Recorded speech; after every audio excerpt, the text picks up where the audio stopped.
Good evening once again. Welcome to Ray Talks, the global acceptance of this series. Registrations from almost 30 countries. Today we have registrations from 18 countries. This is a series which is on a very specific subject on agri-value chain from the leaders like who you see on the screen today. Today is a very special day because the entire ICRISAT team is with me, who make a difference in farmers' lives across semi-arid zones. ICRISAT is one of those beacons who has showed path to millions of farmers across the globe, especially those who are small, marginal, and who are not that fortunate. Thanks, ICRISAT, for making lives better, not only for farmers, but since lives of farmers are better and we get to eat. So that's a power of ICRISAT. Friends, we are here to discuss on a subject called digital agriculture, piloting to scaling out proven technologies. Now, why we chose this topic? We chose this topic because it's, digitalization is a very interesting field. Someone develops, someone scales up, and someone uses it. And when it comes to ICRISAT, it has got all these three encompassed into their entity. That's the reason we chose this topic, piloting to scale and proven technologies. There's so many technologies coming in, but ICRISAT is one who will try and find out which is good to the farmer. As we are all aware, ICRISAT is a not-for-profit international agriculture research organization for dryland agriculture. It is at the forefront of using digital tools and technologies to redefine its engagement with beneficiary farmers supported through various bilateral grants. Today, the four panelists, Dhulipala, Dr. Sreenath Dixit, Dr. Srikanth, Rupavatharam, and Satish Nagaraji, will discuss the journey of digital transformation of ICRISAT's M&E, that is monitoring and evaluation function, through its implementation. So, friends, I welcome the panelists. I will take you through the brief about each one of them shortly.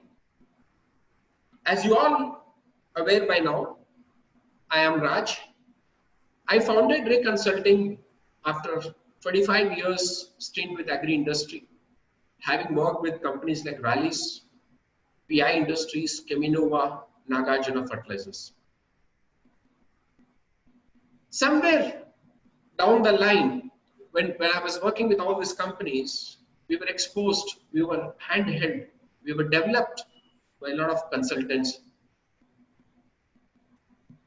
Then I got a thought, why not I look at this as if there is a gap in this to the specific need of agriculture. And when we did little study, we felt yes, India needs consultancy focused in agriculture. So that's where Ray Consulting was born. We work in India and Southeast Asia currently. We work on a range of strategic, commercial, and operational issues. We understand the unique dynamics and economics of agricultural value chain, as well as the critical issues and the challenges facing operators seeking to grow and elevate their performance. We work in all the verticals of agri-value chain. I am BS Agriculture, MS Agriculture, Business Management from XLRI. Let me introduce you to my panelists. To start with, Ram Dhulipala.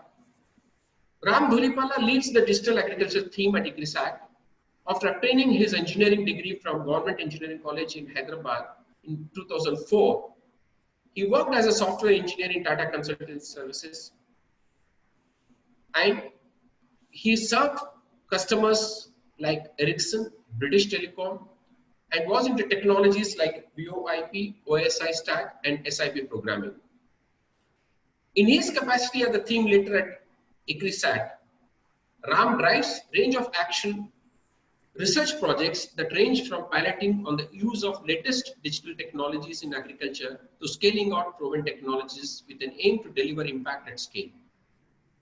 He has been instrumental in strategizing and executing a private sector and partnership-based approach towards digital agriculture at ICRISAT. Ram, you're welcome. Thank you, sir. Dr. Sreenath Dixit is head ICRISAT Development Center, IDC, under the research program Asia, that is working on scaling up of impacts of science-backed agricultural technologies. Dr. Dixit is a doctorate in agricultural extension from University of Agricultural Sciences, Bengaluru. He worked on capacity building strategies to implement multidisciplinary, multi-institute consortium projects on ground with focus on scaling up across large areas. Dr. Dixit belongs to ARS, Agricultural Research Service of the Indian Council of Agricultural Research. His efforts have led to many ICAR awards, such as Vasantrao Nayak Awards for Dryland Agriculture and Fakhruddin Ali Ahmed Award for Tribal Agricultural Improvement, besides the Young Scientist Award of the Indian Society of Extension Education in his career.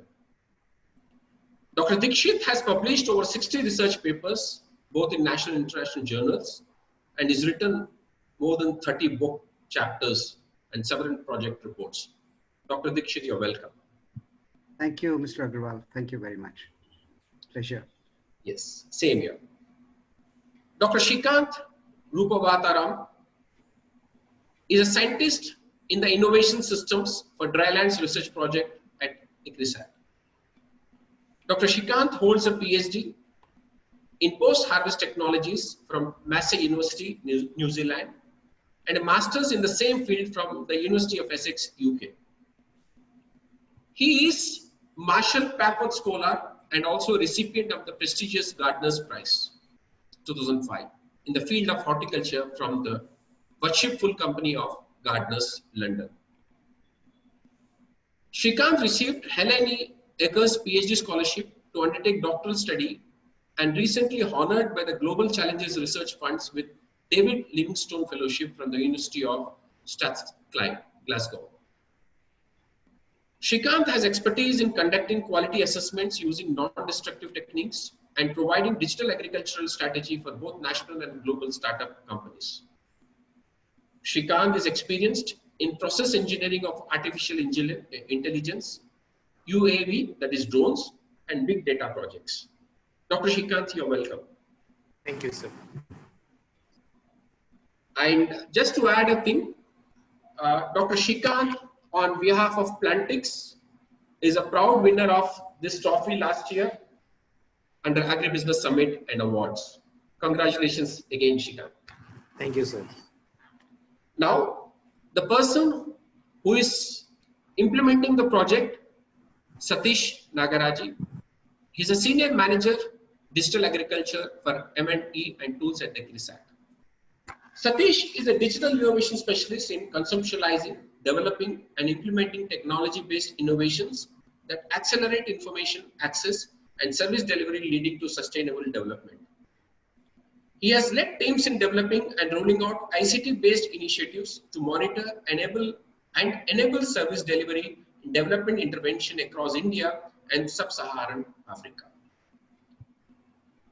Satish joined ICRISAT to manage communications for the two global CGIAR research programs, that is dryland cereals and grain legumes. Prior joining ICRISAT, Satish for 6 years was a senior manager for radio and convergent media initiatives at One World Foundation India, Delhi. So we welcome Satish. Thank you, Mr. Raj. Yes. Now, I also thank our sponsors. We have 3 of them. We have Cytozyme from the US, Salt Lake City, US. We have Shree Bioaesthetics, which is into agribiomes, microbials. And then I have Seedworks International, which is doing extremely well in seed business in India. I have a message from the MD and CEO of Seedworks, Venkatram. So before I take up questions with you, let me take to the message of Venkat.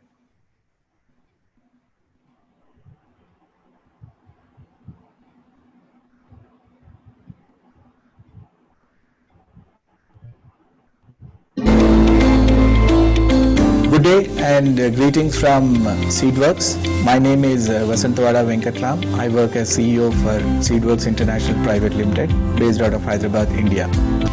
Seedworks' vision is to provide superior seed solutions by harnessing technologies and innovation to create value for all stakeholders in a sustainable manner.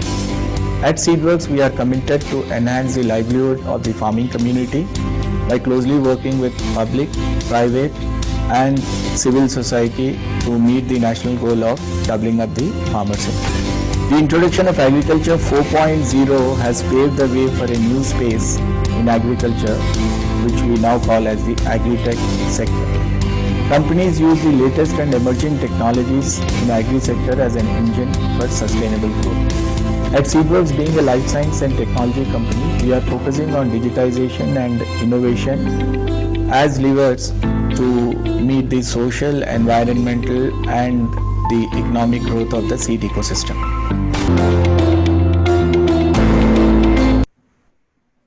Thanks, Venkat, for sponsoring Ray Talks.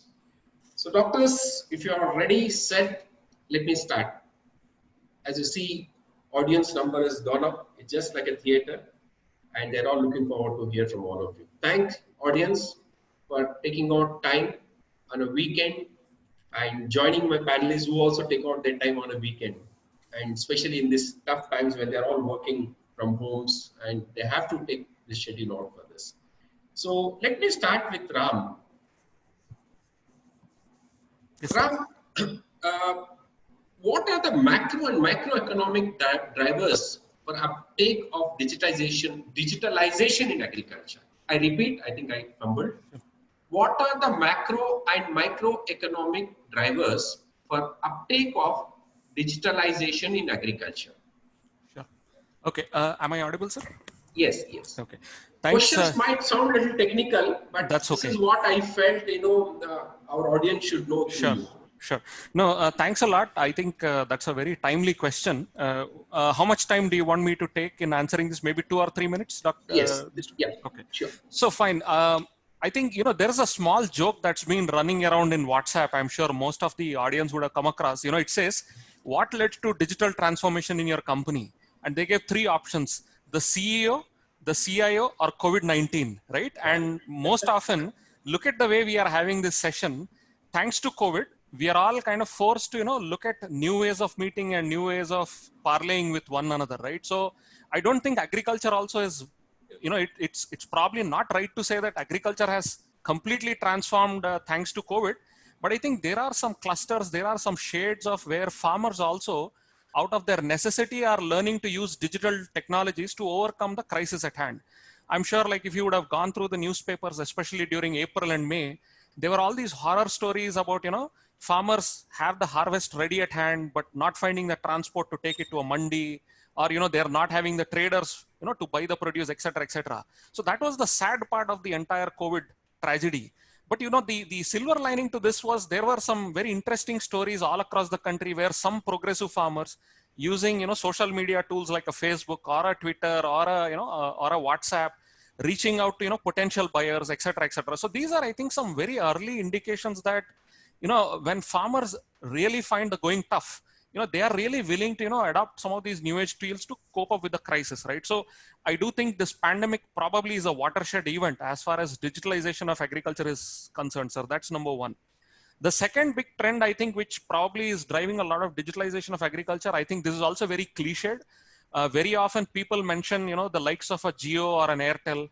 The fact is, falling data prices, falling network prices, falling, prices of smartphones. I think this entire communication ecosystem is a lot more affordable, is a lot more democratic today, right?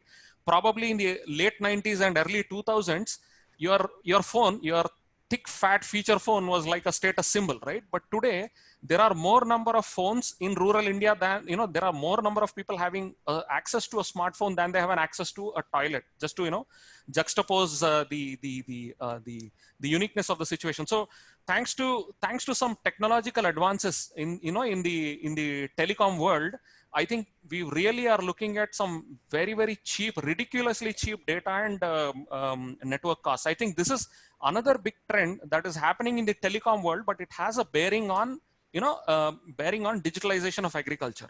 Now, the third one I would like to underscore this, sir. I think probably I feel this is also underappreciated in a lot of the talks around digitalization of agriculture. That is around consumer behavior, right?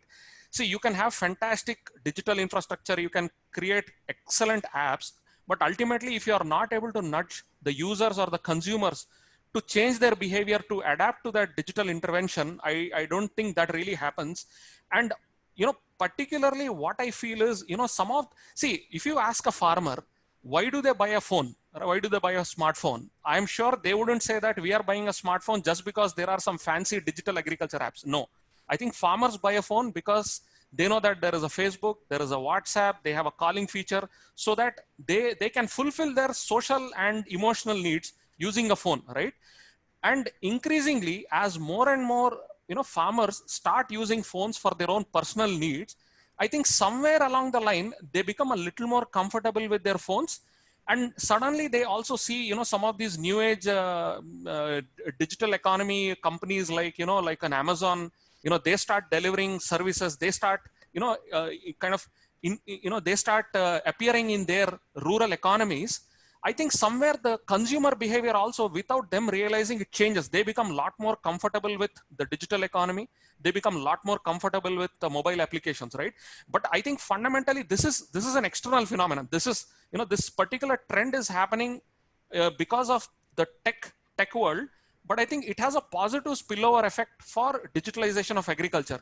I do believe that this particular aspect, when digitalization of agriculture is discussed, I do believe that, some of these trends that are happening in the tech world, in the communication space, they do have a positive spillover as far as digitalization of agriculture is concerned. So that, Mr. Agarwal, I think in my own humble opinion, I would underscore that these are probably the three big micro and macroeconomic trends that are actually driving digitalization of agriculture. So I think the question then is, it's not whether agriculture will get digitalized. I think it's a question of when. It's not whether, it's a question of when. So on that note, I would like to just pause. Yeah, Ram, very interesting. CIO, CEO, or the COVID. Incidentally, all three starting with C. Now, yes, COVID has certainly made us realize I would say the value of digitalization across the segments. Maybe it is something like, necessity is the mother of invention. So people didn't have a choice but go to do. But my question back to you is, are we looking digitalization as only an implementing tool? Like, for example, I look at the companies. They say, okay, we are using webinar mode or the meeting mode because we are not unable to travel. True. So is that the thing, or institutes like ICRISAT or other startup ambience creating companies, will it lead to a continuity of finding solutions and implementing? That's again a great question, Mr. Raj. I think, you see, to describe what you said, there is, I think, something called as a nature and a nurture, you know. For instance, I'm a big fan of this movie called The Departed, and one of the characters, he says, I am a product of my environment, right? So just to kind of, what do I mean by that? I think it's partly both. To a certain extent, I think the amount of digitalization that I use in my day-to-day work is a product of my environment, right? It's dependent on the environment. Like, for instance, just to take the case of this own conference, if we had the opportunity to have this in a physical forum, we would have very well done that, right?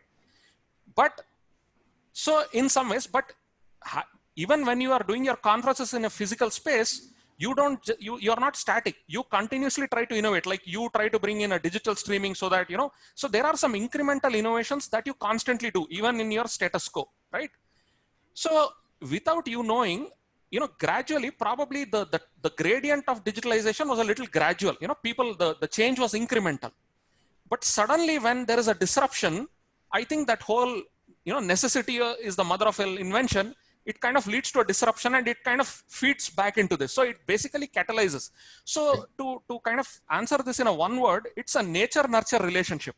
So without, in a normal world, in an organic world, you will continue to look at digital tools. You will look at tools to, improve your own ways of working. You try to, you make those incremental changes. But suddenly, should something disrupt your functioning, I think you basically look at all the tools that are available at your disposal, and naturally digital comes up as something that can, minimize your disruption. So you kind of embrace it with both your hands. So it's a nature and a nurture relationship. Sorry for being a little abstract, but I think. But I like nature and nurture. One is your nature, and then whatever comes to you, if you nurture, filtering it, of course, then it grows. Thanks, Ram. Dr. Sreenath, I come to you. You've been in charge, not in charge, heading this division called, IDA, which has got a very critical role. And what are the challenges kind of you face in bringing digitization in agri sector? That generally there is a perception that agri sector practice, acceptance of digitization is slow compared to the other sector. What do you say about this?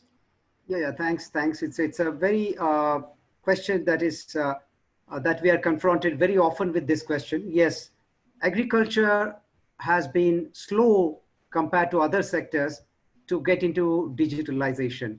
So let's all accept, and again, like Ram did a while back, I would like to group the entire reasons into three major categories. So the most important thing is, as we know, it's because of agriculture. There's a word culture again in this agriculture. So it actually defines the culture of a society. And agriculture in our society, in our country, has a history of over 5,000 years. And the practices that have evolved over these years, thousands of years, has in a way shaped the culture of the society, the lives, the way we transact, the way we have kind of gotten used to practice the business in a certain way. And throughout, there have been certain very, very entrenched systems that have already been there, not just today, they have been there for several years.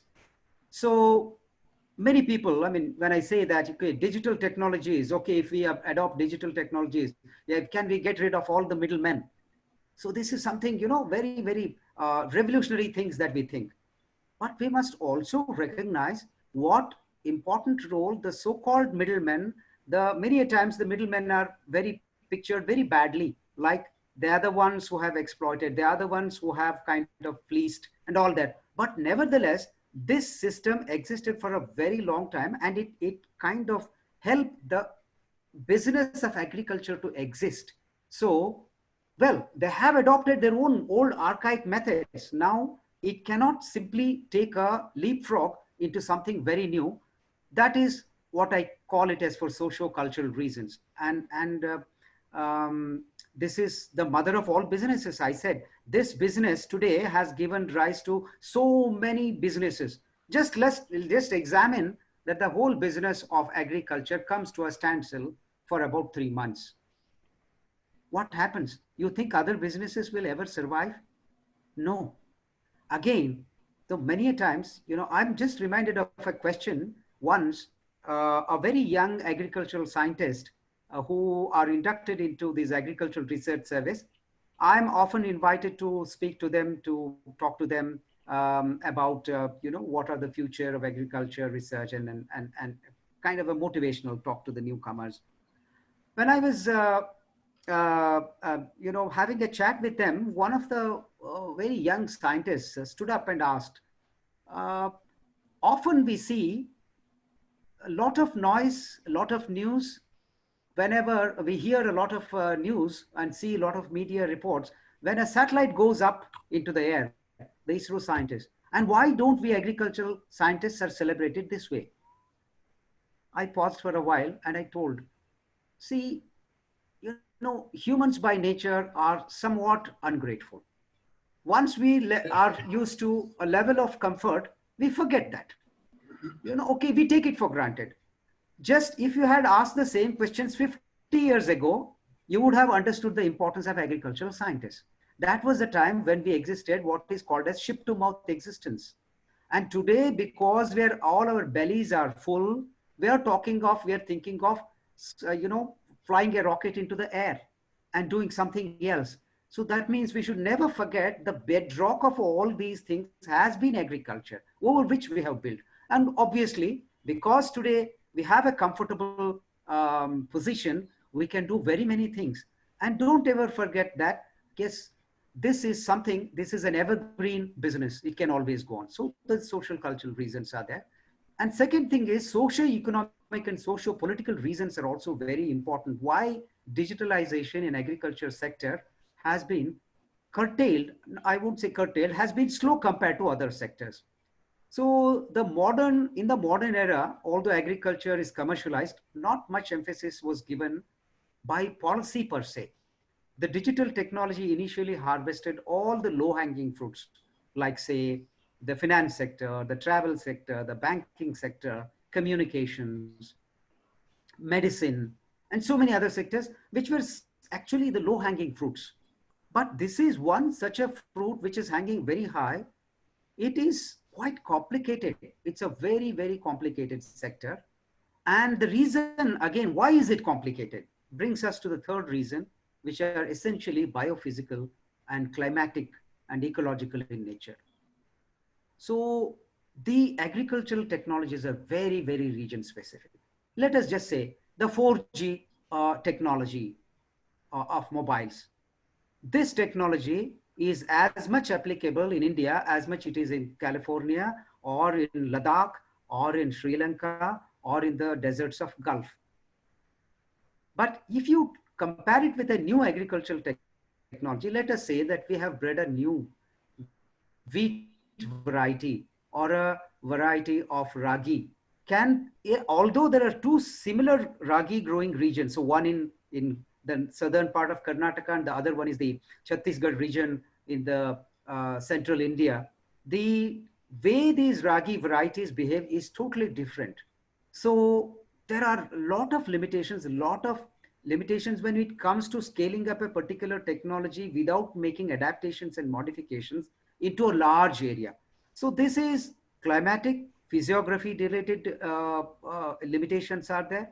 And there's a very high degree of variables that we need to control in this whole sector of agricultural production. And what I said, what works in Northeast, same rice is grown in Northeast, same rice is grown in the coastal ranges of Tamil Nadu, and the same rice is grown in Punjab. But the way they are grown, the time, the duration, and the varieties, the people, the market that exists for different kinds of rice, all vary. So these being the thing, one app making use of it, let us talk now the Arogya Setu app only. So the Arogya Setu app in the COVID situation works everywhere. But a similar app that I prepare, for example, I think Srikanth, when he comes up, because he has done a lot of work in plantics, how challenging it is, even though the same pest affects in a different region for the same crop, but yet its management will be very different. So if you want me to sum up in one line, what is it that is actually preventing digitalization in agriculture as fast as it could have been in other sectors? It is the immense variability that the sector will have to handle. All the stakeholders will have to handle. I'll stop it at this place, and then maybe I'll come back again. Thank you. Yeah, makes sense. I mean, yeah, no two things are similar in agriculture. I mean, it's the same crop, custom. Like, for example, I come from agri-input background. We often hear from the farmer that, the same fertilizer I apply, the other farmer gets good yield, I don't get yield. But, the variety differs, the crop soil differs. That's where we got into something called customized fertilizers. Yes, Even absolutely. at that also becomes a challenge many a times. No, that really, yeah, thing. And also, as I think Ram put it a little earlier, in agriculture, I mean, this COVID has made it necessary to look at this kind of digitalization. And probably this will, the awareness has tremendously increased, especially from the farmer's point of view, and things will, I'm sure, will catch up the way it has done with other industries too. Thanks, Dr. Dixit. Srikanth, great to see you again. You've been adding value where other companies or other identities have come now. Plantix. Plantix has been adding invisible value. I mean, I use Plantix and then I got a solution. Even I'm a so-called agricultural graduate, postgraduate. Many times when I go to the fields, now we don't have to carry the physical charts, micronutrient deficiency or pest and all. So what I do sometimes is that to demonstrate to the farmer or to my colleague across especially Southeast Asia, when I'm working in Myanmar, I introduce this app to the farmers there. I simply put a picture, camera on, and I get a solution. So how do you work, and how much did you capture pre-pandemic and pandemic now? How is the growth of Plantix like apps, not just Plantix, but similar apps? Thanks, Raj. Actually, my predecessor who just spoke, Dr. Dixit, has rightly pointed out about the various challenges, how agriculture is way different from other sectors and the challenges we face. So also the tools or the products that are going to come up in this sector will have challenges and really hard work to actually develop something, because unlike a stage gate new product development in other sectors, here you have only few seasons and it is seasonal. So you only want to reflect yourself on the product and develop it further or fine tune it. It takes a couple of years or 3 years to actually come to a stage where it is, okay, now I can say there's a product. So Plantix was a very good experience for all of us at ICRISAT. I acknowledge the teamwork of everyone who is within ICRISAT actually, because it is multidisciplinary. And you said the use case is so simple. Take a picture and it will tell you what it is. But the back end of it, we had to take care of those variabilities that were existing in the pest cycle or the disease symptoms that are visible. So unlike humans, plant diseases and diagnostics are just handled by shopkeepers or extension specialists, sometimes based on the availability of the agriculture officer or the progressive, farmers who are there. Here, Plantix, thankfully, there is something called policy makers. Some of them are very tuned to digitization in India. It started 5 years ago with the Prime Minister starting it. And erstwhile, the Chief Minister of Andhra was also very digital savvy. So we needed that type of an environment also to work up with these tools, to try them and, get the citizen science going. So most of the data sets that had to be prepared initially, because the German startup had a wonderful proof of concept, but we had to do a lot of the spade work to customize it for Indian crops. So it took some time for us to actually source those data sets and then put people to actually clean the data and make this app, which is so user-friendly. It gets updated by at least 14 to 15 times every year for the last 4 years that I've seen.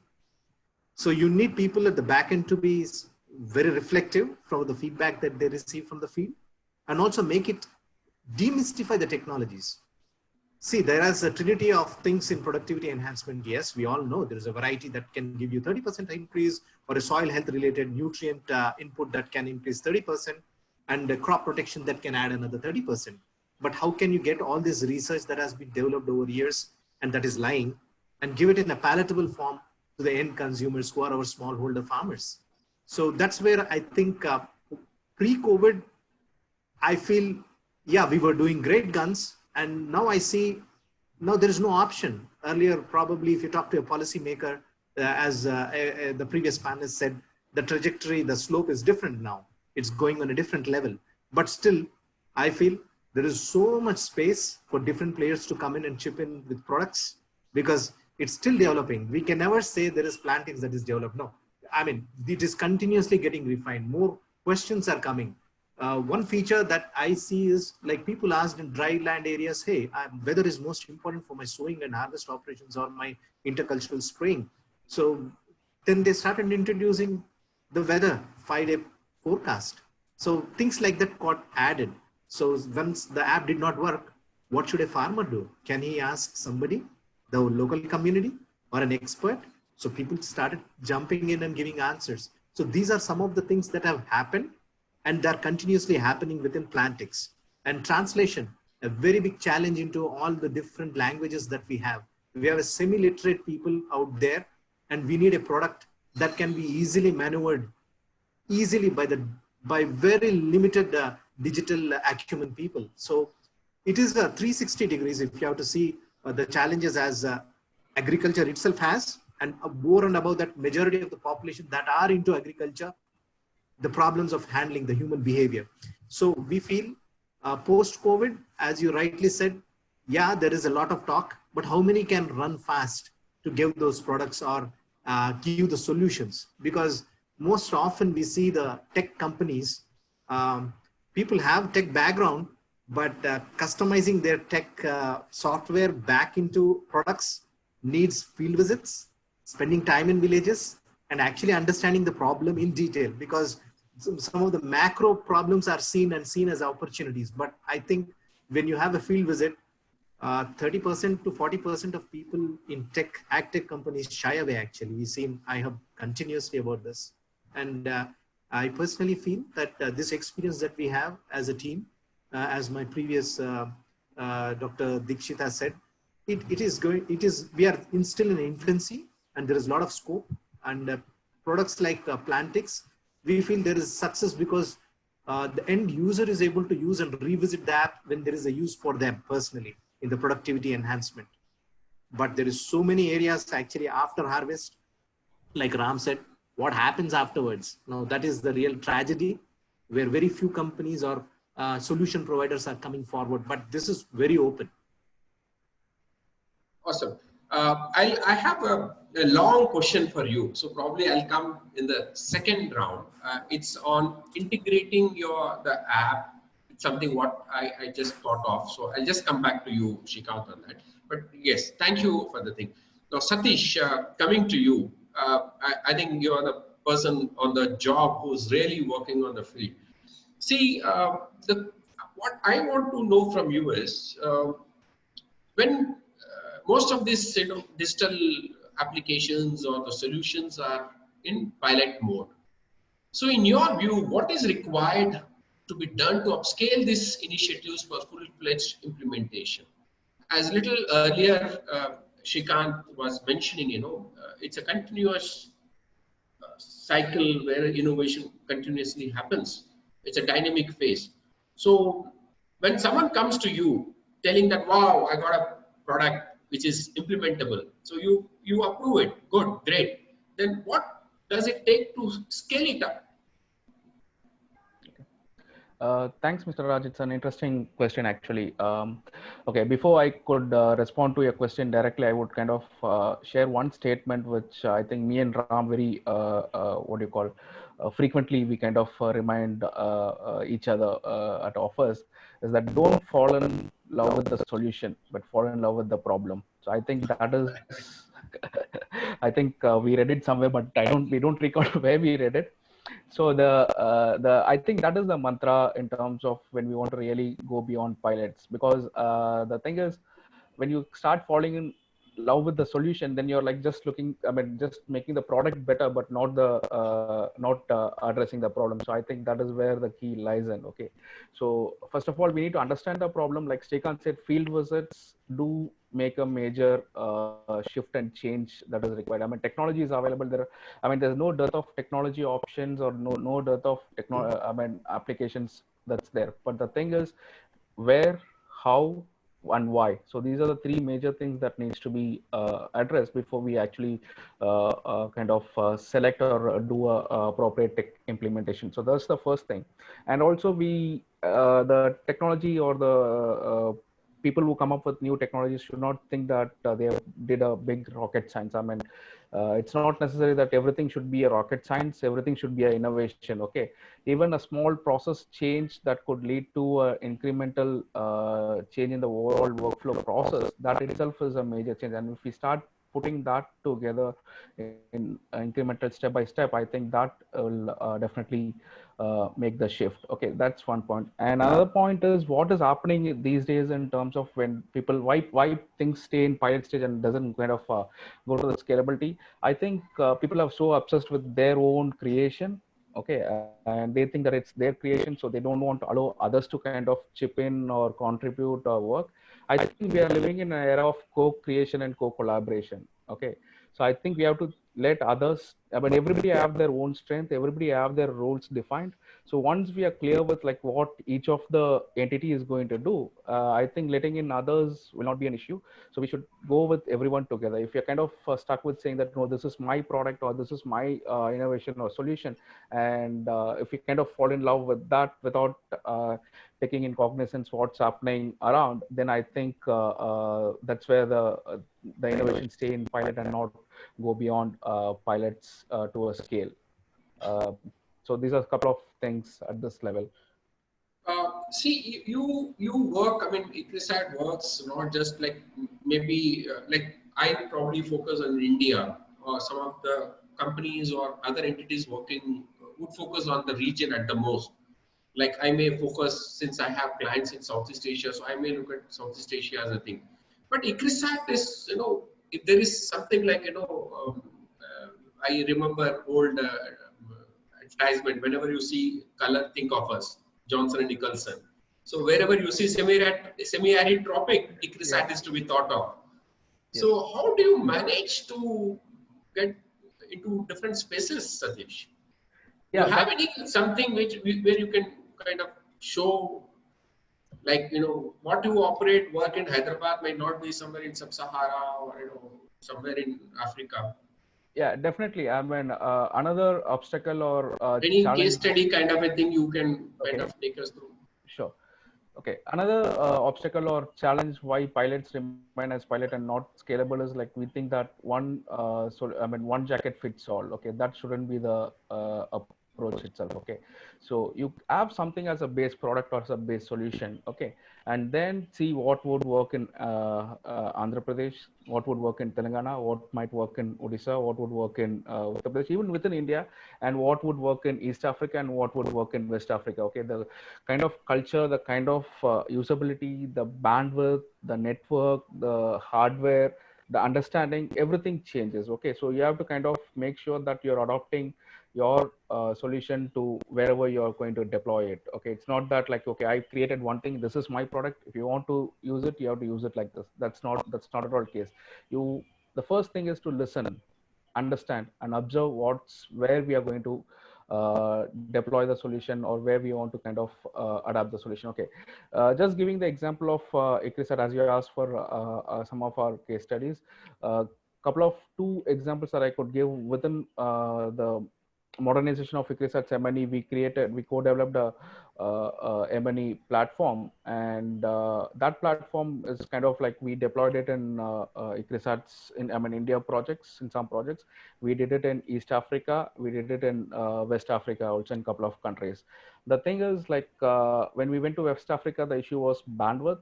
So we had to listen. We kind of understood, okay, the application is not going to work in low bandwidth scenarios. So we had to create a offline application where the data would be stored and then it would be sent whenever there's a network connectivity.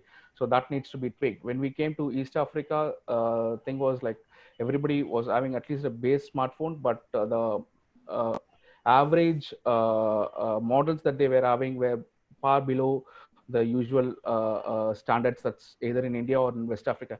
For some reasons, Nigeria, India were having better phones in terms of the Android versions. I mean, if I could just name the versions, it's I think they were having like average was 8 and 9. But in East Africa, they were still using some old Android versions which were not working. So in those scenarios, you kind of think, you kind of see what needs to be done, and you kind of change it. Okay, so that's the basic key thing is observe, listen, and just put yourself into the shoes of the person who is going to be on the field, who is going to use the technology, and then see, then automatically things would change. And also another important thing is it's not just from one perspective of the stakeholder or actor within technology implementation. If you take a technology implementation, there are several actors. Okay, there could be a low at the low end, it could be the enumerator or your farmer will be using your solution. Then there will be somebody at the middle level, so maybe a coordinator who has a different understanding, different need. And there could be somebody at the managerial level who will have a different requirement, need, and understanding. And there could be somebody at the top who would be at the policy level who will have a different need and requirement. Okay, so once you start catering to each of their needs differently, then automatically you kind of build a 360-degree complete product. And I think that work very well in ICRISAT's case, especially in the M&A platforms and even in Plantex platform, as Srikanth was suggesting, where you started with just as a disease identification, then you wanted to add weather, then you added community, so those kind of features. So that's why you kind of fulfill your 360. Don't just stay where you are, you just kind of see what is required. Good. I think still a lot to go about, though you mentioned a lot of, as you rightly said, fall in love with problem.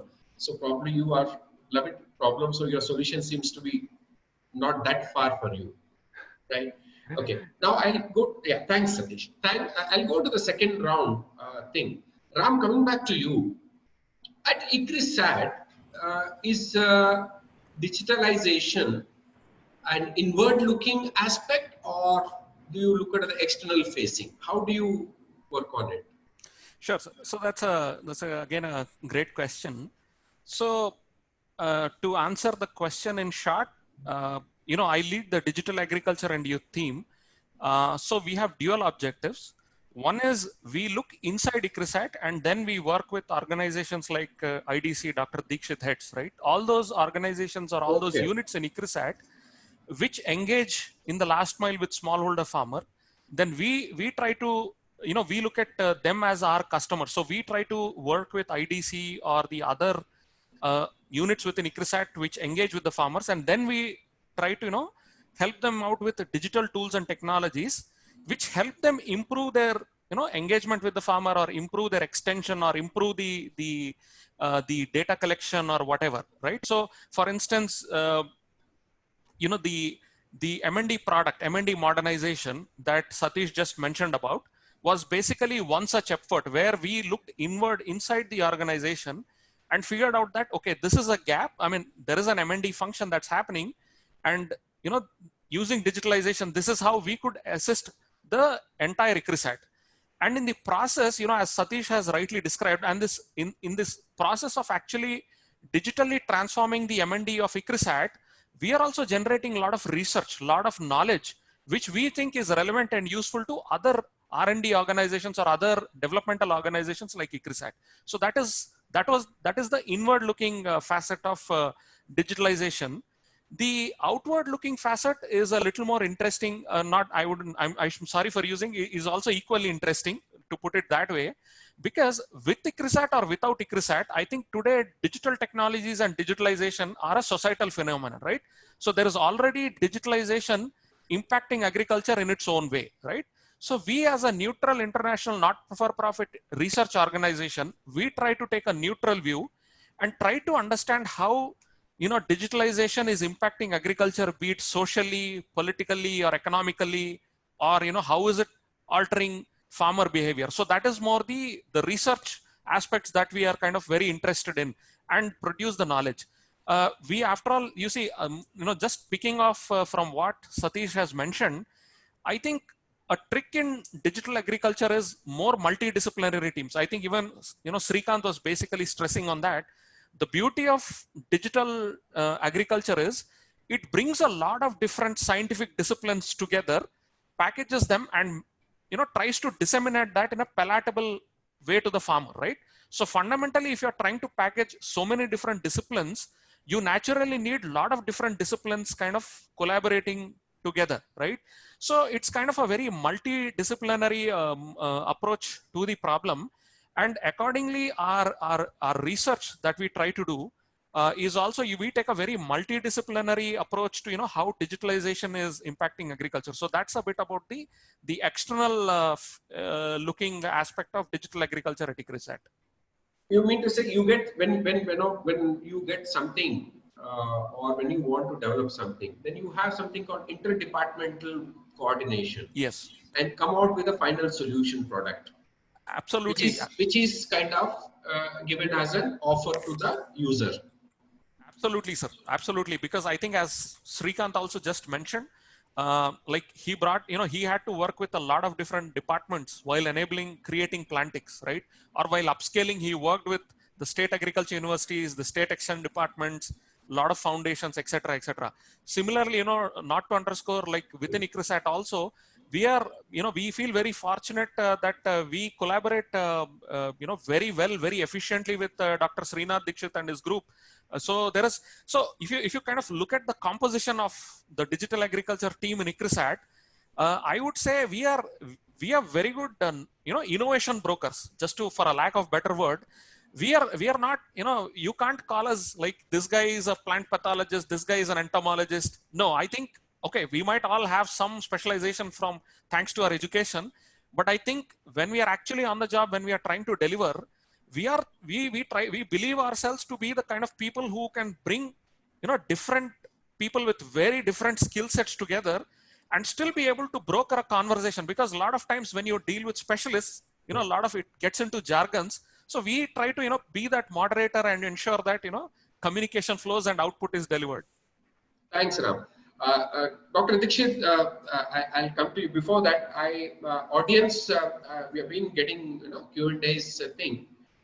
As you are all aware, we encourage you to put questions. So at the end of this session, maybe next 5, 10, 15 minutes, once I finish the second round questions to my panelists, so you can feel free to raise your hand and then we'll allow you to speak to the panelists directly. So thank you. Dr. Dixit, coming to you. I wanted to take you to a very different question. I don't know if this works. You know that of late we've been talking about climate change, and I feel happy that agriculture is one of the answers to look into a solution for the climate change that's happening. How can digitalization play a role in this? Anything on it? It's thank you, Mr. Agarwal. This is in fact a very, very important question. As you rightly flagged the issue with which agriculture sector has been very greatly affected in the last couple of decades, and more so in the last decade, is the issue of climate change. And there has been a multi-pronged approach to work on making Indian agriculture climate resilient. So, well, kind of, it's not really fatalistic to say that, yes, there is going to be climate change and we are going to accept it. Yes, there are many fronts on which we need to work to even make an alleviation into the ill effects of climate change. And agriculture is going to be benefited to a great deal with all those alleviation measures.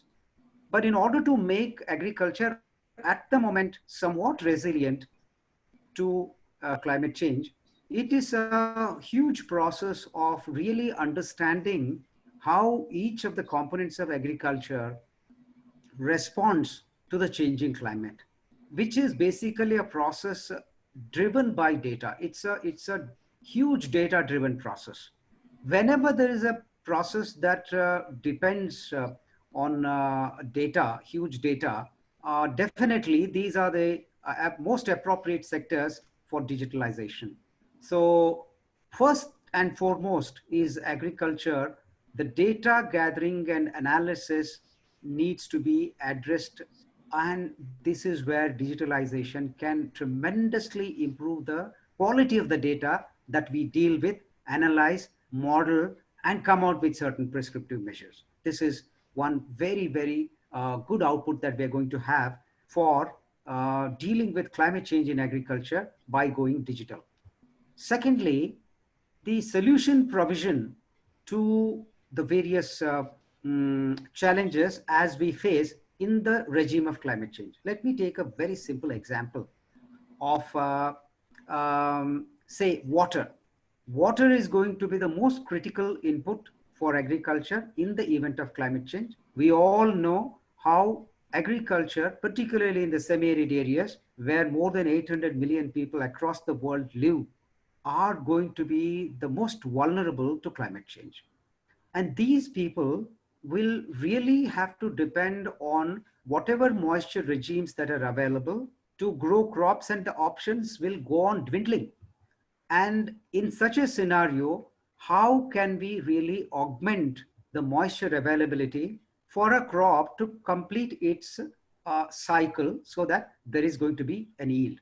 So agriculture in the last 50, 60 years, and particularly during the Green Revolution and the hangover of Green Revolution that we have had, has always focused on yield maximization. But in the climate change era, there is a slight shift in the focus in terms of loss minimization.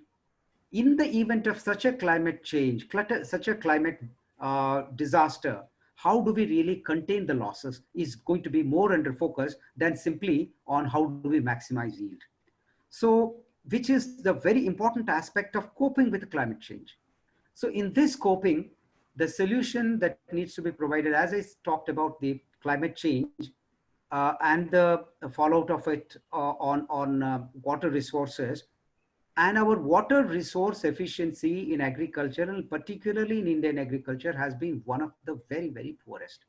There's a lot of scope for bringing in a lot of digitalized solutions through application of AI, machine learning, and other things to really keep a tab on how do we use water, how do we improve water productivity, not just on water, even on the soil, monitoring of soil health and soil fertility. There's a lot of scope for this. I'm just like Satish and Ram just now explained how we are closely working with each other. I just give an example of how did we make this work in the event of COVID. Generally, what happens when we start our work, we go and first thing is like just when you go to a physician, he will, of course, nowadays no physician does it. He will actually check your pulse, but they will now look at your reports. Similarly, we go and test the soils and take a report from first and then look at what is lacking, what is to be added, and what should not be added in more quantity. So the first and foremost step is the soil testing, which we traditionally used to jump into the field, collect samples, and it's a huge, huge exercise, and for which the window is only between January and say up to May. So during which we have to really collect samples. And then this time we wanted to, not even sometimes the areas where the Kharif cropping is, Rabi cropping is predominant, we will get only 3 months, that is between March and May end or June first week. That's the only window available for us to collect the soil samples. So Satish and ITC worked together to come out with an app which actually managed the collection of samples from remote corners of Odisha. More than 15,000 samples were collected by enabling the local farmers and the local grassroots NGO level functionaries, training them on this app, and then picking up samples and coding them in such a way that they are transported to ICRISAT laboratory without getting mixed up. All this was possible because there was a very, very good collaboration between the domain experts and the IT experts, and a co-creation could happen. And lastly, I just gave an example. The lastly and most importantly, in all the data that we gather so far, particularly in the sector of agriculture, there is a high degree of human intervention, be it collection of data from the simple observatories, weather observatories, where a person is supposed to go thrice during a daytime and then collect morning low, minimum and maximum temperature, rainfall on that day, relative humidity, and so many other parameters which matter to agriculture. So there was always a high degree of human dependence. So what we have started looking at this whole process is like the more we reduce human dependence on this data collection, the quality will improve. There'll be absolutely, when we use this kind of data into our different kinds of modeling, the outputs will be much better. And also we can be more closer to the Yep. to the reality, So these are some of the areas where when we think of climate change, the whole thing revolves around the data. The quality of data will actually determine how well a society can cope with it, and digitalization obviously going to help. I mean, how and all is the matter of the domain. I mean, the IT experts. And then what we need is that we just give the domain requirements, and the IT guys give us the solutions. And this is how a collaborative and co-creative model we are working at ICRISAT. Dr. Dixit, you really gave a huge, big picture on the thing from farmer to agriculture to the climate change. Now, this makes me put a question to Satish. Generally, digitization is think about big data. Uh, at times, I never used to understand in the beginning what is this big data, but now since I've been working with people like you, so I get to understand why this is so important. Satish, I have a question for you, if you can help me answer this. Has big data really been opened in this sphere? And what will be the key to open up big data driven interventions in agriculture? And is there an example in ICRISAT where you can take me or take us through an example? Okay, thanks, Mr. Raj. Before that, I have two more. I mean, I'll add two more points. One is, big data, for example, even corporates like us, where we had worked, but small, simple thing I'll tell. We conduct numerous farmers meetings, and every guy is supposed to take the farmer's details, his mobile number, crop, blah blah blah, and submit along with his report. Sorry to say, I've seen many a times that goes TK. Then we spoke to a lot of corporates that why don't you use this data? And that's where I mentored one of the companies which is doing extremely well globally now as a startup to use this kind of big data. Second question is, which often, in fact, in our Digital Ag India conference, which we had on 4th February, where Ram was also my panelist in one of the sessions, is that, how do we get this big data from the government so that we can integrate? So can you put it across all together, Satish? Okay. Yeah, once again, I mean, it's a good question, and I think you partly gave the answer as well. Was it? Especially, I mean, when you don't trust my answer because I'm novice in this. No, yeah, jokes apart. But just relating to, I think your question was relevant, especially what Dr. Sreenath explained in terms of in the context of climate change. I mean, data is required. I mean, he kind of put it very rightly, saying that data is the key, and collecting quality data is the key base or element. Okay. And for me, I think data is like blood. Okay. It's available everywhere. Okay. Blood is, I mean, there's no death of blood. Okay. Everybody has blood in their body. Okay. But the only thing is, what is missing is like to which blood group or what kind of blood groups. I mean, there are multiple blood groups and multiple parameters.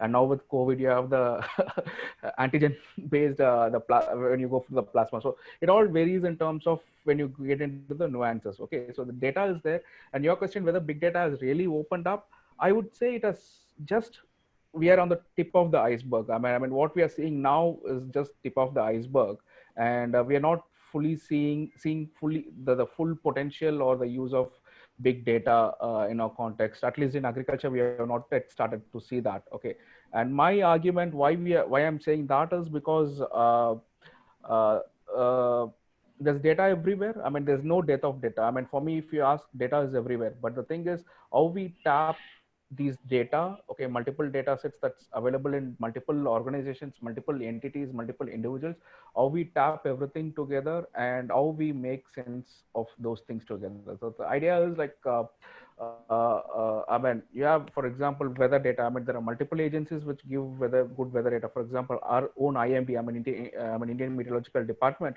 they have a good weather data set, and there are several private agencies which have weather data, but how we put it to use, okay, because every data is in their own format, their own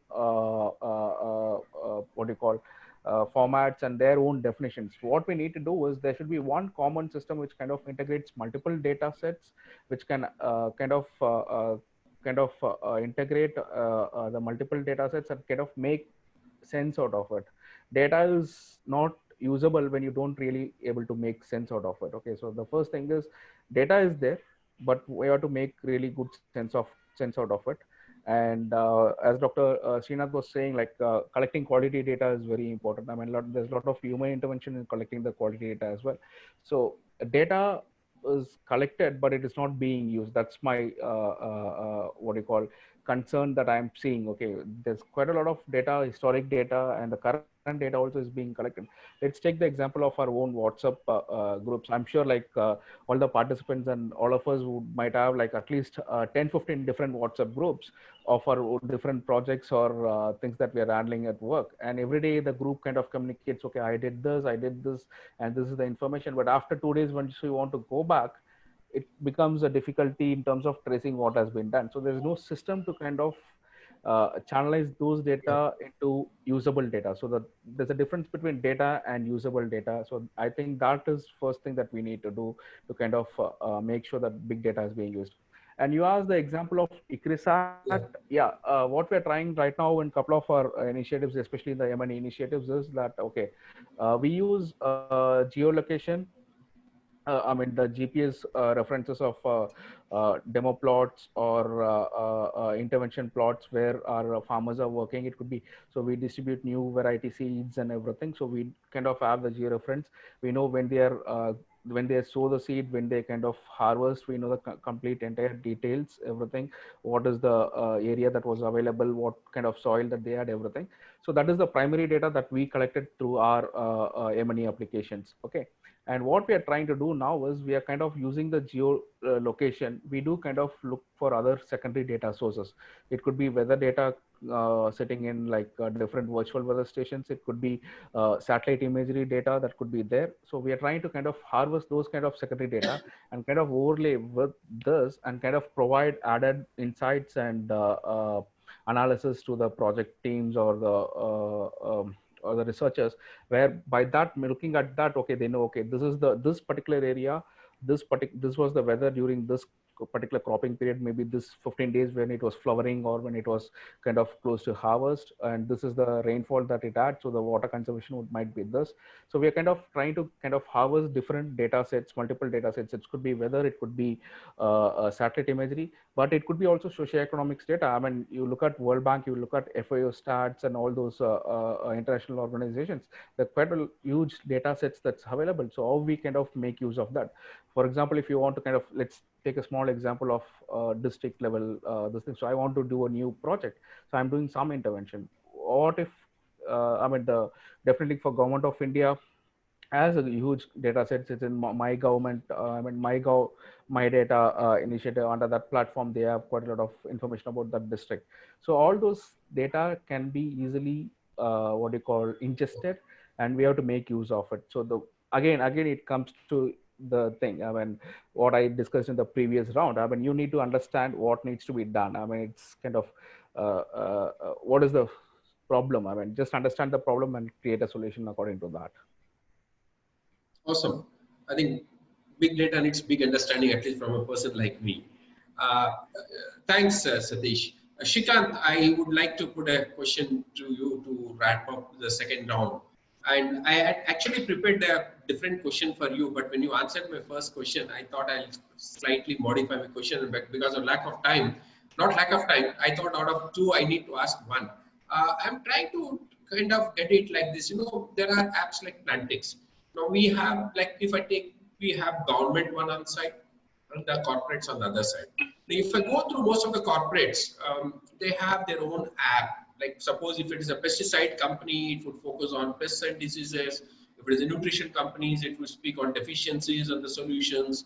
And then you have plant growth regulators or maybe the seeds. Now, I want to know Plantix or apps like Plantix. Is there a provision, or are you already doing integrating your offerings with the corporates or government solutions? Yeah, of course. It's one of the business model that the company has is integrating Plantix backend into others through APIs.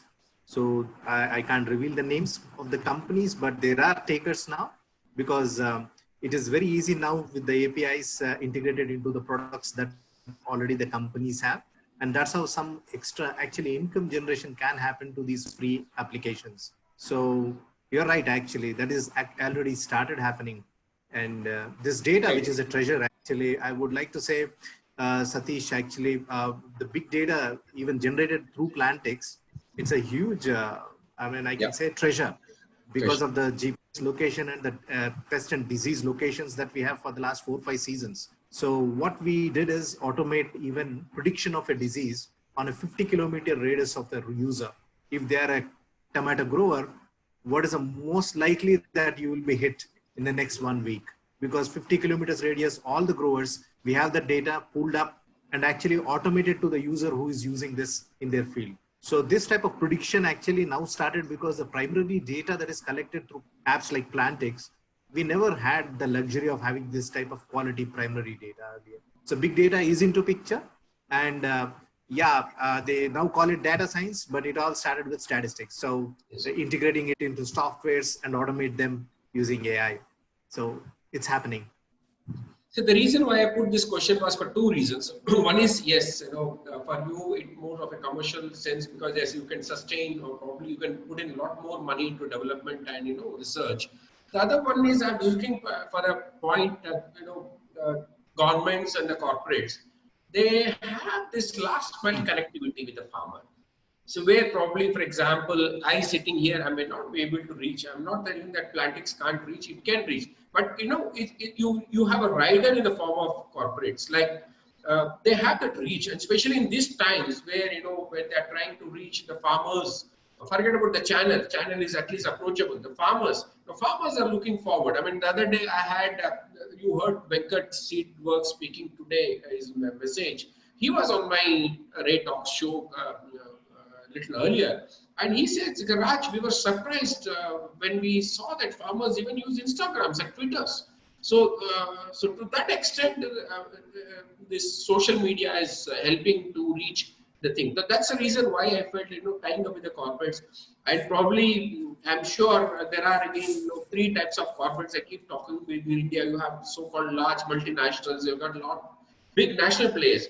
But even the regional players are also getting into these situations. I know, in fact, a couple of them are my clients who approach me. So I'm sure, and now I can refer to them to you. Okay, you can go and talk to Srikanth, and then don't worry, I'll not ask commission from that because it's going to good for the farmer. Raj, actually, you'll be surprised the chat boxes that chatbot things that have come up through WhatsApp. You don't need an app anymore. Yeah. So Plantix now, with a phone number around the world, you don't need an iOS system now as a backend. Okay. You ride on other social media platforms like WhatsApp. So it's now creating a whole new disruption in the way to reach out to individual farmers without much connectivity. I can't say they can't even now escape by saying, I don't download apps. I don't know how to do it. If they're already using an Instagram or a WhatsApp or a Facebook, and you are using that channel to actually give these services. So I agree that the disruption that Ram was talking, I think it's a new revolution that has started off late. We did this through WhatsApp chatbot, and I'm very excited because you can put a dinosaur picture and try to see whether the backend is working. and it's going to do it. I mean, it was able to identify. I was surprised with the type of works that are coming and type of People are pattern tricky. guides. I know they do that. Yeah. Yeah, you can try it actually. It's so good, and it's if Just you have to taste it. Yeah, share on a thing. My wife uses Plantix because she's crazy to print a lot of ornamental plants at home. You see, one at the back is from her, and she, in case if she's in doubt, she puts Plantix app. Then she at least she comes to know the name of the plant or the thing at least. So to that extent, it is helping you in the urban areas. So that makes now I knew why Plantix was awarded, in my agribusiness award summit in 2019. Now I really know why judges were keen that you should be picked up. That's really nice. Thank you. And The pull factor is terrific. Yes. Yeah. Yeah. Also, somebody I who think, uses it. Yeah. Yes. Great. Yeah. Actually, I was thrilled. Yes. Go ahead, Srikanth. Yeah, Yes. Yeah, I was thrilled when Chandrababu Naidu, after he launched it, the next week he was in Anantapur for some rural campaign with among farmers' field. They set up everything in the rural area, and there, he had to pass the helicopter after getting down through a groundnut field. He immediately asked his PA, download it and let me see. I have just launched it, whether it is working. And I was not aware. Then he goes up on the stage and he becomes the ambassador. So if you taste and see something good, I mean, we need to disseminate. And actually what Dr. Dixit and the team that we do, actually, I feel a part of, you can do and have the Nobel laureates doing research in institutions and around the world. If it is not in a palatable form to the end user, we fail miserably. And digital technologies are one tool where we are trying to do the extension in a simplified way, in a palatable way, which was not there earlier for us to do. Yeah, it makes sense. At the end of the day, it has to be used by the user and makes sense to him or her. Great. I really enjoyed talking to you. The time passed so quickly, I would say. Now it's time to take some questions from the audience before I get into the wrap-up session with your concluding observations. So I have, I'll take one by one. Let audience, please raise your hands if you have some question to put. And most of you have put questions in the Q&A thing, which I have responded to you in a personal level. We would appreciate when Ray talks. It takes pleasure, and our panelists take pleasure to talk to you directly. So I'll take one, each one, as I see a lot of, oh my God, so many hands have gone up. You guys are in great demand. Huh? Awesome. Okay, let me start randomly. I'll take, number is going up. Yes, I'll take Surya Rao Rangoli. Please quickly introduce yourself and put a question to the panelists. And if you have someone to ask, you can ask him directly. Yes, Surya. He is on mute. Unmute, please. Surya, can you unmute? Okay, to save time, I'll go to some other person, Ankur Raj. He tried last time. Let me see if he can manage to speak this time. Ankur? Yeah, hi. Yes, you are successful this time. Yeah, last time it was a problem. No issue. Anyway, yes. I have two questions. Number one, I had... Ankur, introduce yourself. I'm Ankur Raj. I'm working for Rabobank.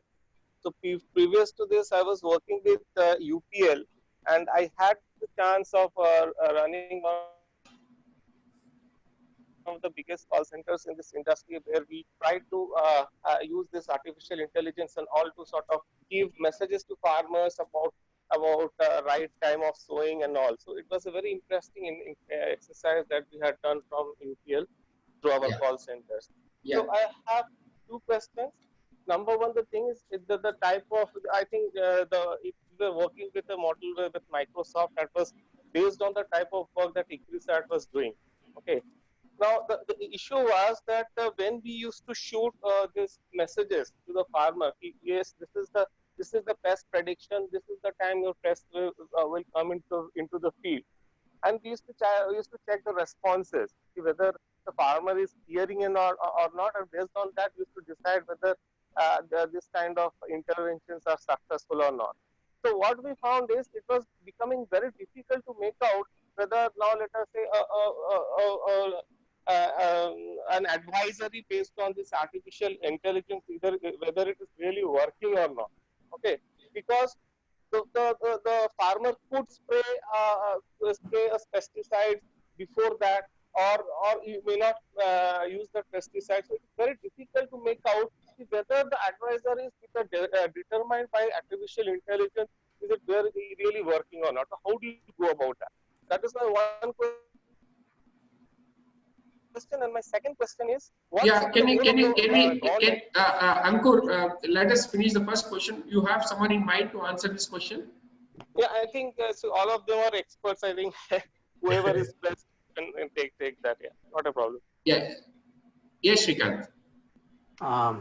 Yeah, Ankur, you're right. Actually, in the previous generation, when the ICTs came up, a tomato grower was getting cotton advisory or paddy advisory, and it messed up.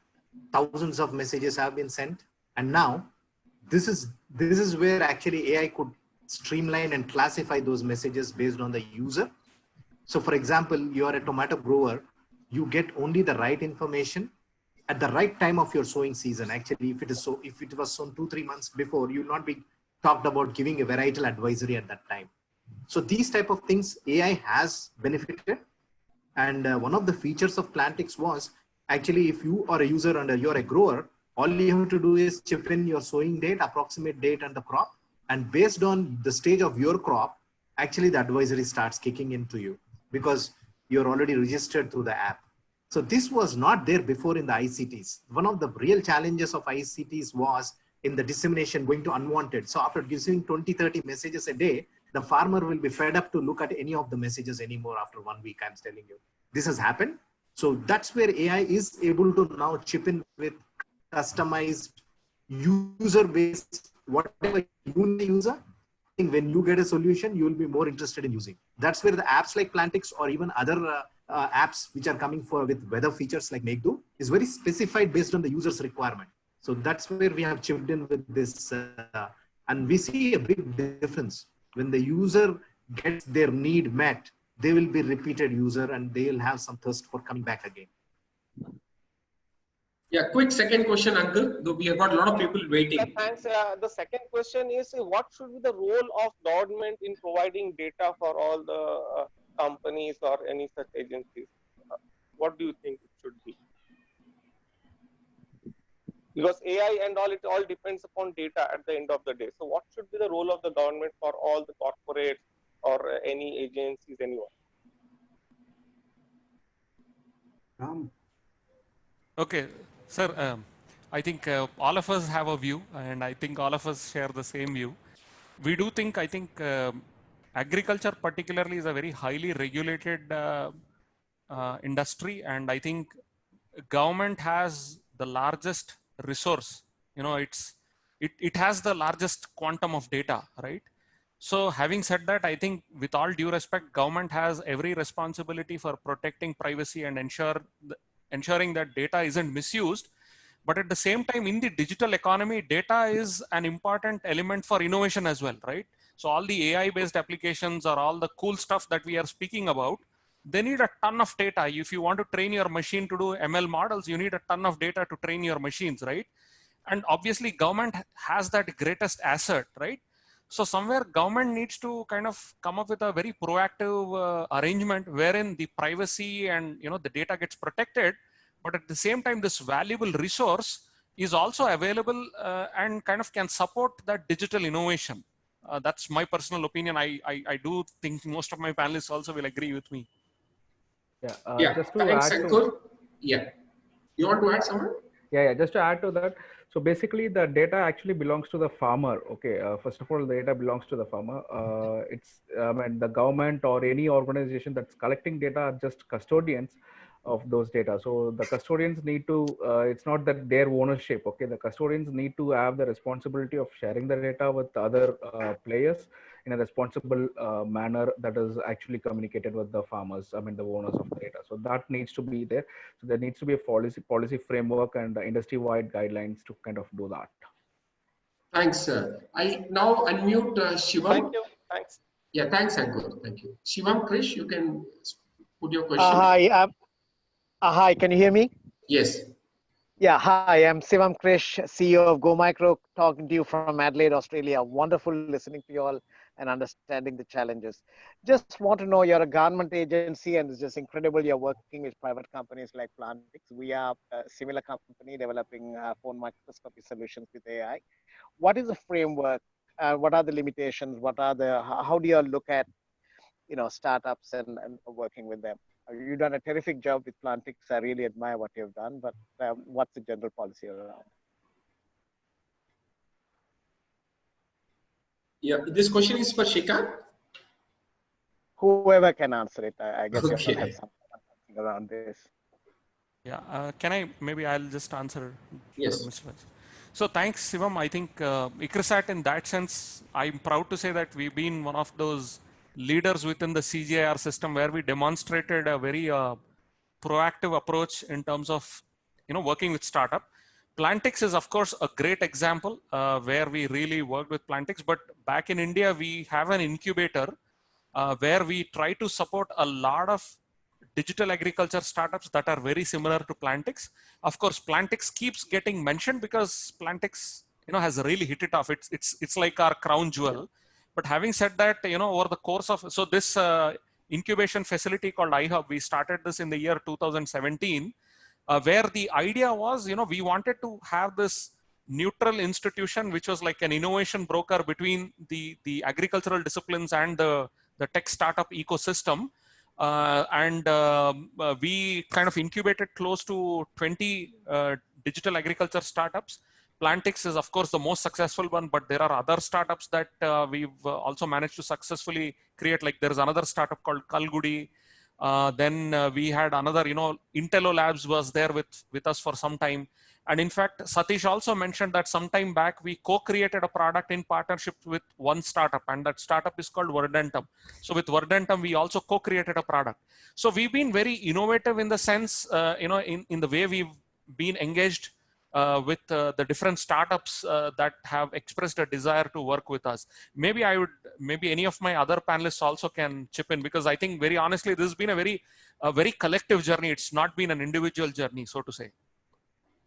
Just a quick addition to what Ram just said, and why is it happening in ICRISAT?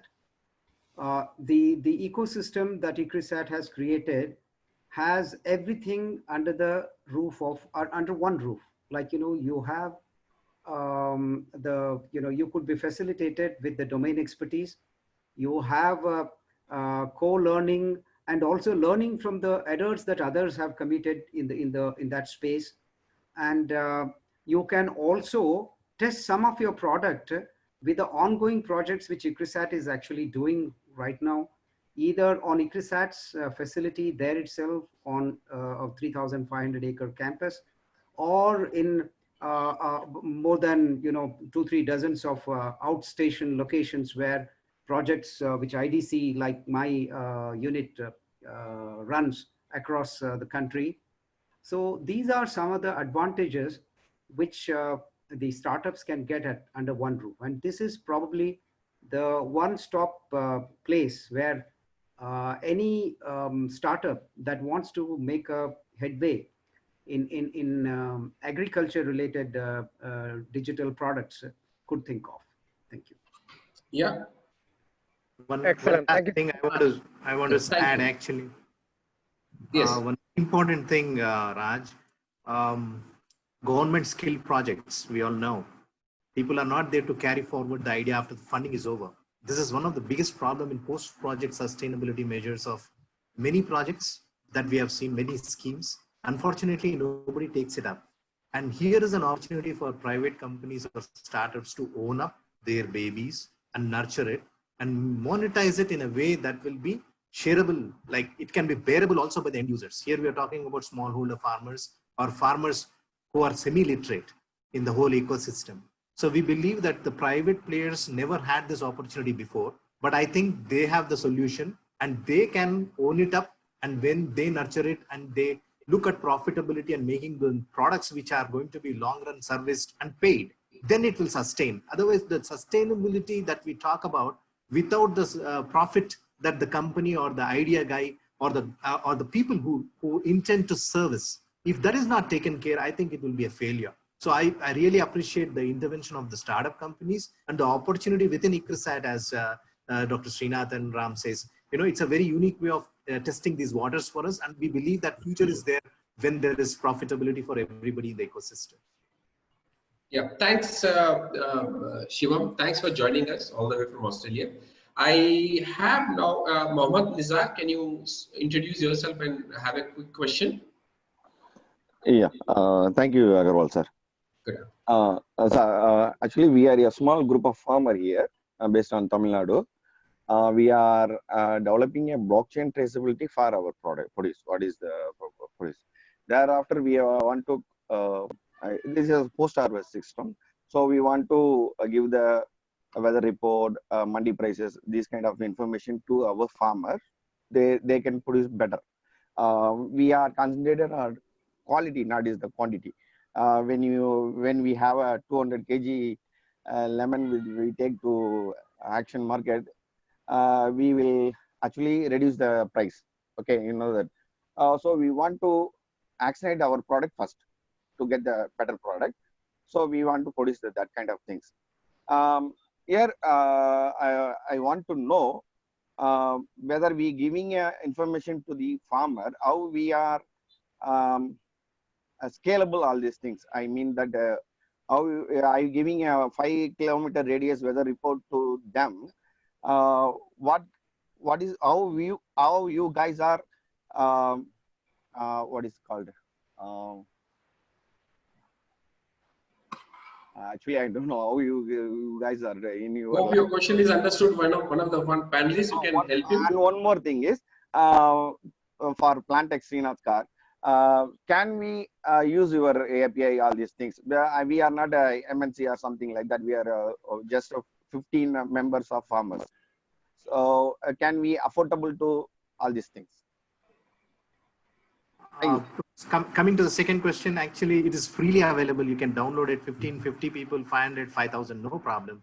And coming to your first question on post-harvest, if you're trying to handhold the farmers, giving the lemon example, I really appreciate that quality is your forefront, because any post-harvest intervention, market is not the only solution and linkage is not the solution, but having a reasonably good quality all through the supply chain. And I think that's where post-harvest technologies do matter for the perishable commodities. So I really appreciate if you could have elicited more in terms of your need, specific need, but I believe post-harvest science cannot be ignored while market linkages are talked. Or you can talk about distant markets, but how do you send it in the same quality to that area through the logistic company? Will your quality be the same at the other end? So this is where in India, I believe there is scope for development. And actually Ram gave an example of Kalgudi, where not only you producers have to be in the platform, but there should be sellers and traders and the logistic companies. Then only the ecosystem will be fulfilled, where an opportunity is seen by everybody have to do their part in order to put the product from the farm gate to a market where they get the price. So I think joining such platforms will really help. Now Kalgudi is one of the incubating ICRISAT, and we are very proud that they are able to facilitate through KVKs and smaller farmer groups. So I would encourage you to look at www.kalgudi.com. Thanks, Satish. Yes, Satish.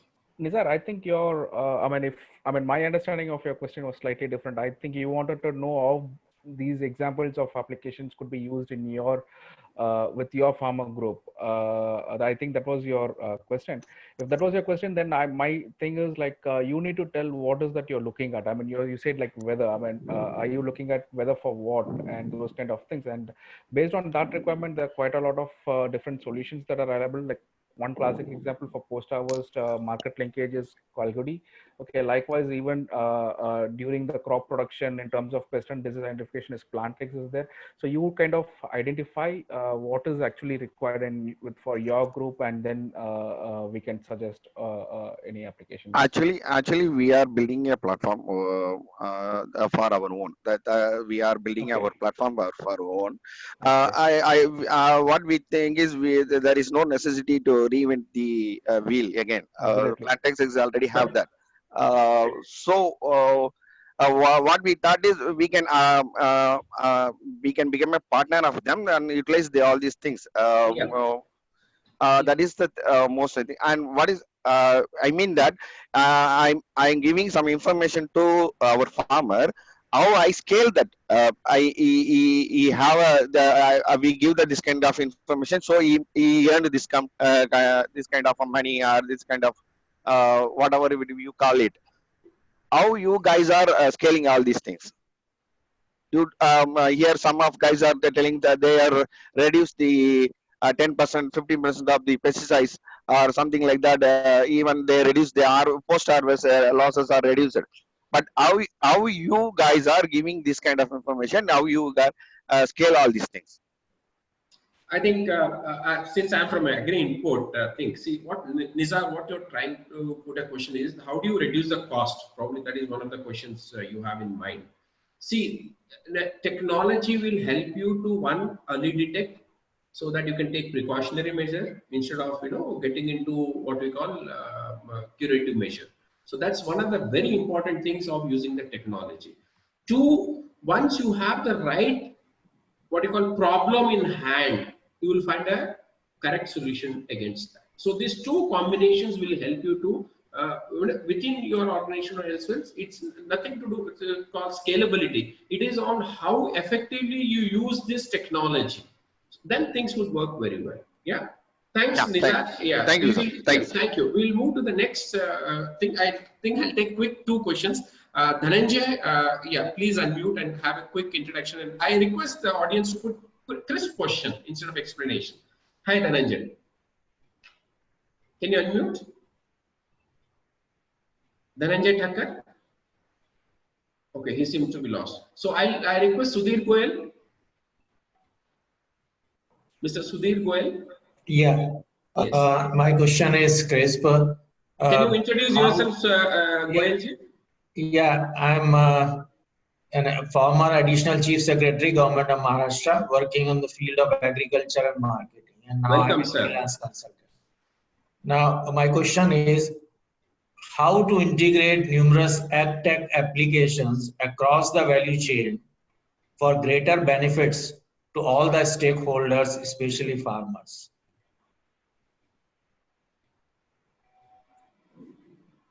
This is a challenge. Ram, I think you should take this. Very difficult question to answer. No, sir. Yeah. A great question, sir. And mine, it's coming from the ex-chief secretary. Absolutely. No, exactly.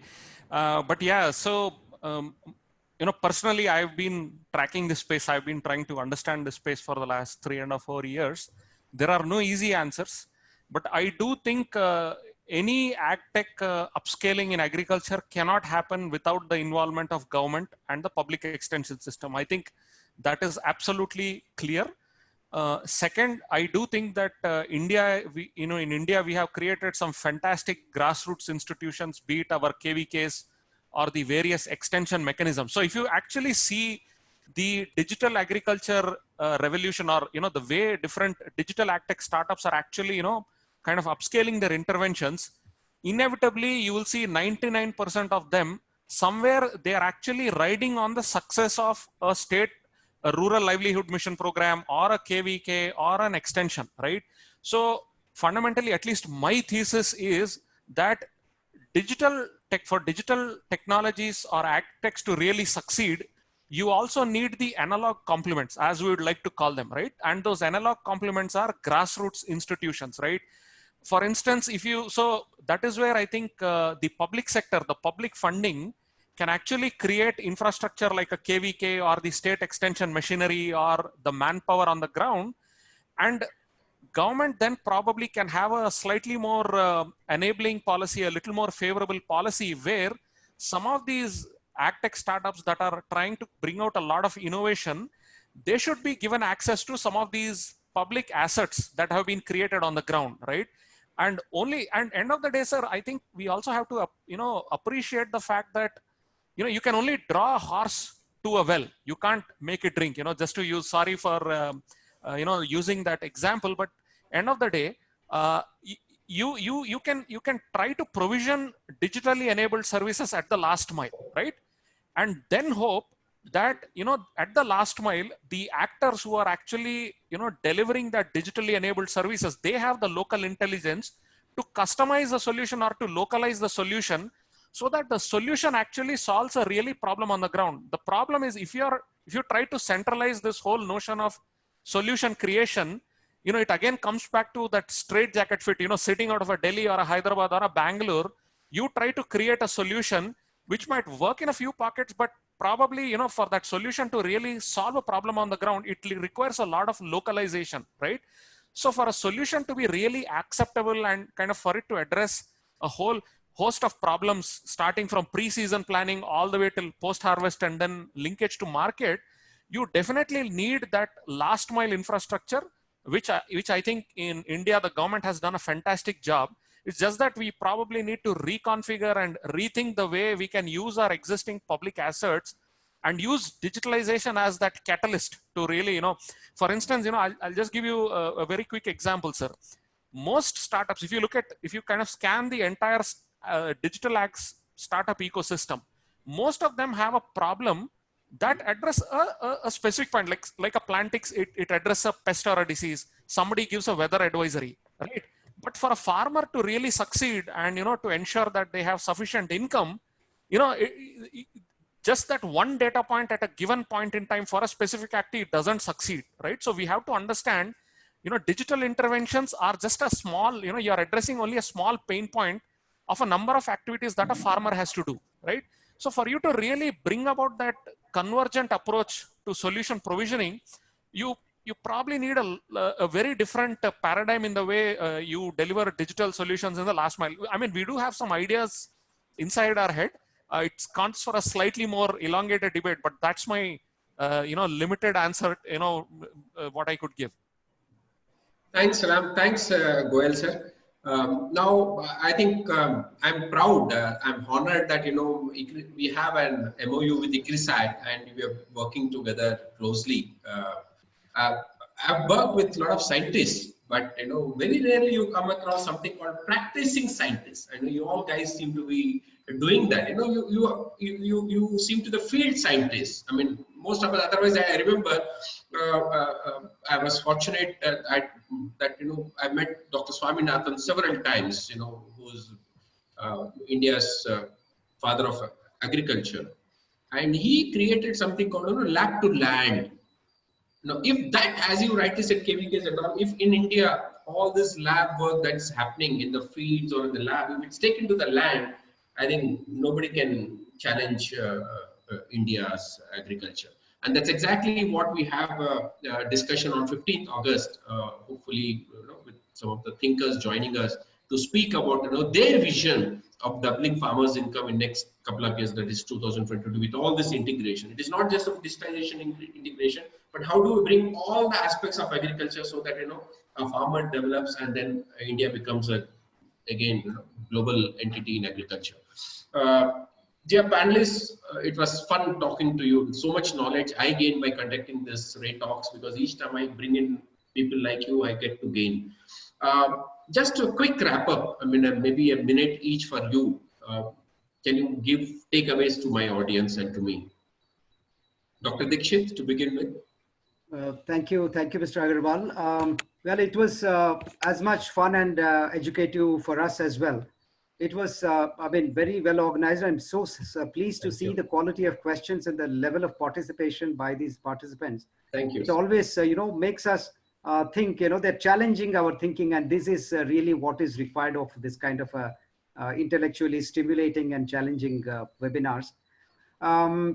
My important takeaway, we have been working in two spaces, because as you rightly said, I am one of those who have harnessed the power of digital agriculture with my colleagues sitting as my co-panelists, and being able to apply them in the field in two very large projects. One in a Bhuchetana project in Odisha, and another one is the Doubling Farmers' Income project in Bundelkhand, being implemented across 35,000 hectares, is spread across 7 districts. So in both the places, we have been able to apply some of these digital technologies, and we have really we have started seeing what is called as the dividends of it. So one quick thing about the behavior of the scientists who are the domain experts, and I being myself one, and now also having known the power of digital technologies and wanting to bring the benefits of this into the work that we do, I understand that we need a lot of patience to get the domain experts to like, use, and appreciate these digital tools. And many a times I have seen earlier also, I have had an experience of working with the KVKs and the Agricultural Research Institutes under ICAR. For over 28 years of my career, I have worked with that system as well. So what is really challenging for the domain scientists is to immediately, if some new practice is thrust upon in the name of a digital tool. So this can happen when the co-creation happens. They just take to the technology like fish taking to water. So I'm really very happy to see that that kind of an environment is nurtured within ICRISAT, which helps us to come together, work together, co-create something, and then own, and then continue to use it. So I just try to sum it up. The behavior of a scientist, a domain expert, and his willingness to use digital tool, not only to make better use in his profession, and also to reach better dividends out of his work. Thank you. Thank you, Dr. Dixit. Yeah, Srikanth. Thank you, Raj, for this wonderful webinar that you can, and also the participation and the questions that have come. Very encouraging. I'm humbled that I'm a part of a system where I can take the liberty of speaking my mind out and intriguing into ideas and try to facilitate and help if there are seriously good ideas out there. We would love to invest our time and spend time to take it forward in terms of scaling up and piloting. So that's the opportunity ICRISAT gives to its scientists, and very proud to be a part of a learning institution and also the management there. So I only say, hey, if you have an idea, please, you have to do that in your life. Especially agriculture, farmers need better ways of servicing them. And here is an unharvested field of agriculture, which is still in infancy. And digital ag, I feel, is going to be catapulted into a different level after this COVID-19, I believe. And I deeply regret, in the last 3 years, we had a company which had all the solutions, but we did not have enough people in the platform to actually, get the benefits of this situation, like what we are in today. So especially example, I can also say that it's Kalgudi or even Plantix having a post-harvest related issue. So I believe this space is big and the ideas are there and our people are very innovative, but they need an environment where they can also test and fine tune it and repeatedly evolve and make them better if they have a product. Thanks for this opportunity, Mr. Raj. Thanks, Srikanth. I mean, speaking about Kalgudi, we are also so happy that he was part of my Digital Ag India conference, where he gave an awesome talk on challenges of accepting digitalization by the farmers. And he's on my guest list. I've already spoken to him. Soon we'll be having him on our Ray Talks at the earliest. Yeah. He's doing awesome. I can give you an example. They started this mango in this summer. Yes. The government was scared to get the orders. I was amazed with the technology can help, but environment should also be conducive. Actually, that's where I believe all of us can work. Raj is going to be soon on my show soon. Everybody will join.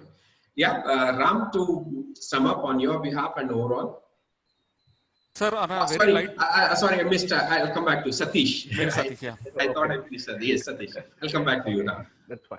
Excellent, Mr. Raj. I mean, this is a wonderful session. I think it's almost 90 minutes now, and the participants are still around, and the kind of questions that are coming up is excellent. Yeah. Thanks for organizing. My takeaway, the last point is to the participants. Please don't shy away from any digital technologies. They're not to be afraid. I think it is important that we test, we fail, and then we innovate. I mean, that's more important thing. So if you have any ideas, any questions, please feel free to reach out to one of us, and we'll be happy to help and support and upscale whatever there's in your mind. Thanks, Satish. Yes, Ram. Yes, sir. On a lighter note, I think we are just at the tip of the iceberg. Picture abhi bahut baki hai. There was lots to learn. And on a separate note, I also want to express the view that let's not think that there is there's just going to be one Amazon or a one Flipkart. I think in agriculture, in digital agriculture, there'll probably be one or two big anchor platforms or players, so to say, but there will probably be thousands of small agtechs, small to medium agtechs, all operating in a niche market or probably within a small community, solving very real problems and being profitable in their own right. So I think I do hope that in the next decade or so, digital will be that, that it will deliver that real push wherein farming becomes more profitable, our farmers will become more prosperous. But having said that, it probably won't be just like a one big Amazon or a one big Flipkart. We might have one or two or three such big anchor platforms, but these anchor platforms will be supported by thousands and hundreds of small to mid-sized agtech startups, which solve very, very local problems and are profitable in their own right. So I think it is promising, but as I think Srikanth or my other panelists have also, touched upon, it also requires a policy enablement. It also requires a certain, an ecosystem thinking, a lot of different pieces that need to come together. So to sign off, I think picture abhi bahut baki hai. Let's all, enjoy this ride. That's a good one to end with. Yeah. Thanks, friends. Thank you so much for my panelists, Dr. Dixit, Ram, Satish, and Srikanth for joining. And I thank my audience who take out their time and register in large numbers and encourage my panelists to speak out. That's as all of them found out. They notice that the questions matter. We do take a lot of research to what kind of questions should we be speaking to the panelists, and then audience also put that kind of questions. So in case some of you have missed or you want to pass this message to your friends or connects, all our episodes are uploaded on YouTube. So you can just go YouTube/Ray Consulting. So you will find all our past videos on Ray Talks and our Ray Consulting activities. And with a pride position of MOU with ICRISAT, and we also have an MOU with ISB and NIAM Jaipur. So Ray Consulting is, can bring a lot of value to the companies or the leaders. If you're looking to add value to your businesses or at an individual level to garner, enhance your leadership qualities, please feel free to get in touch with Ray Consulting. Also visit Facebook page or LinkedIn page of Ray Consulting in case you want to see our updates, what's happening. So you look into it. I once again thank my sponsors, Cytozyme, Seedworks International, and Sri Bioaesthetics. And next week on 8th, I'll be talking to INI, that is Ini Farms founders, Punima and Pankaj, along with GVK Naidu of Sam Agri, and hopefully Vishal Shindeji of Sayadri Farms will join us to speak about the future of horticulture. So much things are happening in horticulture too. So each week we'll be bringing some awesome speakers and leaders so that we all get back something from them. And 15th August, we are looking to have a visionary kind of Ray Talks, where we have invited some of the speakers, leaders in the country to share their mind on their vision of doubling farmers' income by 2022, which is a target date. So on confirmation of those speakers, we'll let all of you know who, and then you can join them. So we have lined up every Saturday for next weeks. So please take out some time, register and join. So once again, thank you all my panelists and audience for joining and making this Saturday evening awesome. Please take care in this pandemic times. Stay safe. God bless. Thank you, everybody.